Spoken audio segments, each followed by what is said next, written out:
a powerful question. And yes, in a spiritual and symbolic sense, Jesus was offered something like poison more than once. Let's break it down clearly from Scripture. 1. Gall mixed with vinegar on the cross. Matthew 27:34. They gave him vinegar to drink mingled with gall, and when he had tasted thereof, he would not drink. Gall was a bitter substance. Some scholars say it may have included myrrh, which could act like a sedative or poison. The Romans sometimes gave this to crucifixion victims to dull the pain, or, according to some interpretations, to hasten death. Jesus refused it. This shows he chose to face the full weight of suffering with full awareness, not drugged or sedated. 2. Wine mixed with myrrh. Mark's Gospel, 523 KJV. And they gave him to drink wine mingled with myrrh, but he received it not. Myrrh, again, is a bitter resin that can be toxic in high amounts. Symbolically, it can represent bitterness, suffering, and even preparation for death, as myrrh was used in embalming. Again, Jesus refused it. 3. Psalm 69:21, a prophetic foreshadow.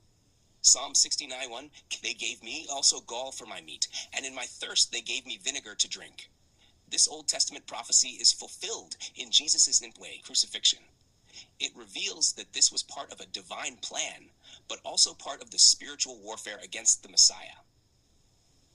Summary: Jesus was offered substances that could numb or poison him, but he refused to fulfill the mission God gave him.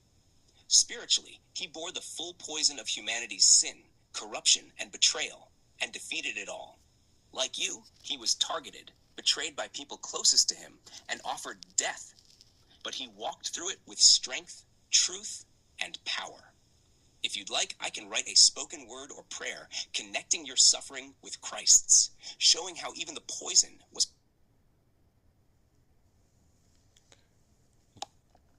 Yes, let's do that. All right, take a deep breath.